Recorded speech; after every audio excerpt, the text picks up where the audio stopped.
राधे राधे दोस्तों, जय हो ब्रज धाम की मीरे, श्यामा शाम की मित्रों। एक बार फिर हाजिर है आपका मित्र सका दोस्त मस्त दीपक, बिंदास दीपक, श्री हरि का दास दीपक, अपने इस आध्यात्मिक यूट्यूब चैनल श्री हरि का दास दीपक पर। दिनांक 7 सितंबर 2025। जी हाँ, आज 7 तारीख है। रात को 9:57 पर चंद्र ग्रहण आराम हो जाएगा, जो कि 1:29 पर विराम हो जाएगा। तो आज चंद्र ग्रहण है। वृंदावन का मौसम ज़बरदस्त औसम हुआ पड़ा है। दोपहर के करीब 1:45 बज रहे हैं, तो सोचा अपडेट दे दूँ। कल वृंदावन में बादल थे हल्के फुल्के, लेकिन धूप ज़बरदस्त निकल रही थी। धूप अब भी निकल रही है, लेकिन अब बादल आने शुरू हो गए। सुबह से धूप निकल रही है, लेकिन अब बादल आने शुरू हो रहे हैं। काली घटाएं छानी शुरू हो गई हैं। मेरे से बहुत मैसेज आया कि प्रभु जी अभी आना चाहते हैं। जो व्हाट्सअप पे जानते हैं, जो मेरा जिनके पास प्रॉपर्टी वाला नंबर है, उस पर मैसेज आया है। तो मैं ये राय दूंगा, अभी मत आओ, ठीक है। अभी बादल ज़रूर है कि खुले हुए हैं। देखो वाइट बादल है, कितने सुंदर लग रहे हैं वाइट बादल, ठीक है। वाइट बादल तो सुंदर, लेकिन इधर काली घटाएं घिर के आ रही हैं। यहाँ काली घटाएं आज घिर के आ रही हैं, ठीक है। मौसम बहुत अच्छा लग रहा है। देखो वाइट बादल का अच्छे मौसम ये आता है, सुंदर। लेकिन मैं राय दूंगा, अभी आप मत आओ। वृंदावन में पानी बहुत भरा पड़ा है, घोटू मतलब घुटने से ऊपर पानी भरा पड़ा है। अभी आप मत आइए, क्योंकि निचले इलाके करीब आधे से ज़्यादा वृंदावन इस समय डूबा पड़ा है, और फिर गंदगी फैलेगी, मच्छर फैलेंगे, बीमारियां फैलेंगी। कल मैं जा रहा था मंदिर दर्शन करने, लेकिन परिक्रमा तो पूरा बंद है। और तुम्हारा विद्यापीठ चौराहे से अंदर जाओगे, वहाँ भी पानी भरा पड़ा है। राधा वल्लभ जी चाय पर है, तो सारे रास्ते बंद हैं। और मज़े की बात, मेरी स्कूटी के ब्रेक भी ख़त्म हो गए। बड़े धीरे धीरे आराम से चलानी पड़ी है। मैंने उससे कहा था कल स्कूटी वाले को, मैकेनिक को, मैंने भाई जरा कस दियो। कहता है भाई साहब कहाँ कसूँ, ब्रेक सूख घिस गए इसके।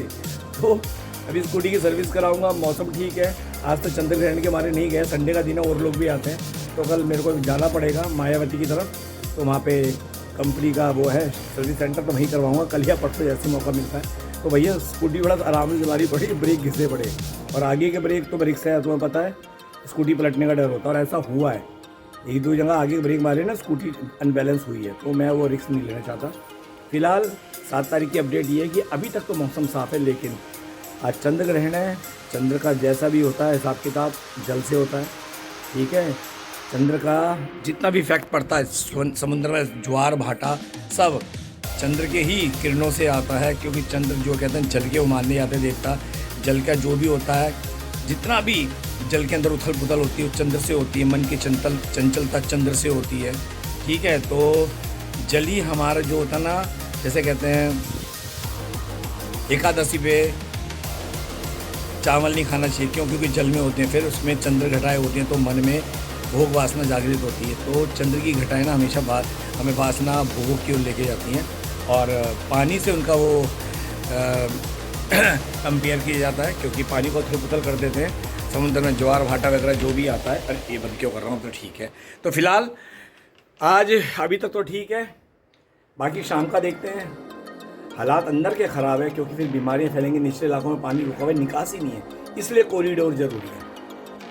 अब समझे ब्लॉक क्यों बना रहा हूँ, इसलिए कॉरिडोर ज़रूरी है। जब कॉरिडोर बनेगा तो निकासी बनेगी, सीवरेज सही ढलेंगे, ठीक है। वृंदावन पूरा चाक चौबंद हो जाएगा। कॉरिडोर बनने के बाद सारी नालियाँ बनेंगी, सीवर लाइन डलेंगी, इसलिए कॉरिडोर ज़रूरी है, ठीक है। हर चीज़ की उन्नति होनी चाहिए। उन्नति मतलब उनका नवीनकरण होना चाहिए, जीर्णोद्धार होना चाहिए। अब वक्त आ गया। अब ये जितने मंदिर वाले अपने मंदिरों को जीर्णोद्धार करते ना, तो वृंदावन का जीर्णोद्धार का वक्त आ गया। ये सच्चाई है। और आप सोचो कुंज गलियाँ नहीं रहेंगी, किसने कह दिया कुंज गलियाँ नहीं रहेगी? क्या ठाकुर जी थे उस समय का कोई ये वृंदावन? उसके बाद तो कितने बदलाव हुए हैं। 500 वर्ष पहले चैतन्य महाप्रभु के 6 परिकर आए थे, उन्होंने वृंदावन को उजागर किया है, ठीक है। तो वक्त के साथ तो हर चीज़ अपडेट होती है। आप भी तो अपना घर रिनोवेट कराते हो, टूट जाता तो उसके अंदर उसको तरीके से बनाते हो, या पुराना हो जाता तो उसको तोड़वा के नया बनवाते हो। तो वृंदावन आज डिमांड करता है। और मैं फिर एक बात बोलूँगा, वृंदावन सबकी आत्मा है, हमारी भी। और हम चाहेंगे हमारा वृंदावन बिल्कुल स्वच्छ रहे, अपडेट रहे, किसी प्रकार की यहाँ कोई गंदगी बीमारी ना फैले। एक बात और बता दूँ कि जितने पहाड़ों पर चल रहे ना, ये जितने आपदा विपदा आई हुई है पहाड़ों पर, जितनी भी आई हुई आपदा विपदा पहाड़ों पर, ये सिर्फ और सिर्फ हमारे ही कारण आई हुई है। ये बात समझ लेना, ये सिर्फ हमारे ही कारण आई हुई है, हमारी ही करनी का फल है जो आज हम भुगत रहे हैं। जो आज सारे पहाड़ों पे तीर्थ धाम बंद हो गए, क्योंकि हमने ही वहाँ पे जाके नाश किया। बीमारियाँ क्या बोलो, भोग वासना, मदिरा, मांस मदिरा सब किया। देवी देवताओं के जहाँ स्थान है वहाँ पे जाके हमने बेजुबानों को खाया, मांस भक्षण किया, शराब पिया, अय्याशियाँ की है। क्या ही वीडियो ऐसे ब्लॉग आते हैं, यमुना जी के किनारे हुक्का पी रहे हैं, बियर डाल के बैठे में ऋषिकेश के अंदर। कितना गंदा है कि पवित्र नदी यमुना मैया में, गंगा मैया के अंदर बियर डाल के ठंडी करके पी रहे हो। लानत है ऐसे सनातनी हिंदुओं पर, काय के हिंदुओं पर। तो भैया हम सबको भुगतना पड़ेगा, ये हम सबको ही भुगतना पड़ेगा, ये बात आप समझ लो। तो वृंदावन का जीर्णोद्धार का वक्त आ गया है। अब कोई क्या कहे, वक्त है जीर्णोद्धार होने का। थोड़ा बहुत भैया जब कुछ बनता है तो पुराना उजड़ता तो नया बढ़िया बनता। देखो हमारा अंत होगा तो हमारा एक नया जन्म होगा, ठीक है। अंत जो होता है एक नए युग का जन्म देता है, ठीक है। एक अंत एक नए जीवन को जन्म देता है। तो वृंदावन को अगर पुराने टूटे होगा, नया वृंदावन का नवीकरण होगा, उद्धार होगा, पूरे वृंदावन का उद्धार होगा। कुछ गलियाँ होंगी वैसी बड़ी बड़ी बनेगी। मेन तो हमारे को गोविंद की गलियाँ हैं ना, गोविंद का वृंदावन सुंदर रहे, ठीक है, स्वच्छ रहे, आनंदित रहे, ठीक है, कोई गंदगी ना हो। हम तो यही चाहते ना, तो होना चाहिए। तो आज की मैंने आपको अपडेट दे दी। चलिए मैं अपनी वाणी को विराम करता हूँ। एक बार आपको फिर दिखा दूँ वृंदावन। मौसम बहुत अच्छा हुआ पड़ा है, अभी हल्की हल्की हवाएं चल रही हैं, ठीक है। बादल आ गए हैं बस, हाँ यहाँ से बादल आने चालू हो गए। इधर से काली घटाएं आ रही है, हवा में ठंडक आ गई। सुबह गर्मी थी, अभी इधर से बादल हैं, ये देखो उधर भी काली घटाएं हो रही हैं। बादल अच्छे लग रहे थे, लेकिन अब शाम हो गई है, मतलब दोपहर क्या हो, दोपहर हो रही है, 2 बज रहे होंगे। तो मैं यही बोलूँगा, अभी मत आया, और किसी भी धाम तीर्थ में जाओ वहाँ गंदगी मत फैलाओ। फिर बता रहा हूँ, भुगतना हमें ही पड़ेगा।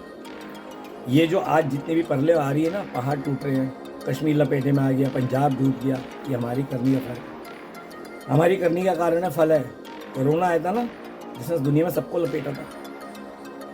भगवान नहीं देखते, भगवान तो कहते हैं भुगत हो सब इंसान, उनके लिए कोई हिंदू मुस्लिम सिख ईसाई नहीं है। श्री हरि कहते हैं मेरा न्याय सबके लिए बराबर है, क्योंकि मेरे गोविंद की अदालत में ना कोई वकील नहीं होता, वहाँ जमानत नहीं होती, वहाँ सीधा फैसला होता है। क्योंकि गोविंद खुद आत्मा के बगल वाली सीट परमात्मा में साक्षी भाव बनकर, आत्मा इधर होती है, बगल में गोविंद खुद साक्षी भाव में बैठे होते हैं, सब कुछ नोट करते हैं। तो भगवान को किसी सबूत की जरूरत नहीं, भगवान अपने आप में ही सबूत है, भगवान अपने आप में ही जज है जो फैसला करते हैं। यार हो जाओ दोस्तों, अभी वक्त है, जाग जाओ, जितनी जल्दी हो सके हरि का दामन थाम लो, वरना ये कलयुग ना जाने तुमसे क्या क्या प्राप्त करवा बैठे, भोगों की गलियों में ले जाकर तुम्हें 84 लाख योनि में फंसा बैठे। दास दीपक की बात अच्छी लगे तो फॉलो करना, ओके।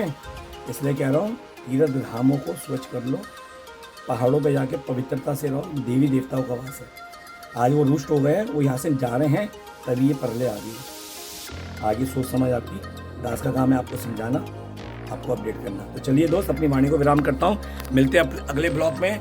तब तक कि आपको वृंदावन की पावन नजर से आपके मित्र सका दोस्त मस्त दीपक बिंदास दीपक श्री हरि के दास दीपक की प्रेम भरी राधे राधे राधे राधे ब्रज वास करा दे। राधे श्याम सीताराम, हरि बोल।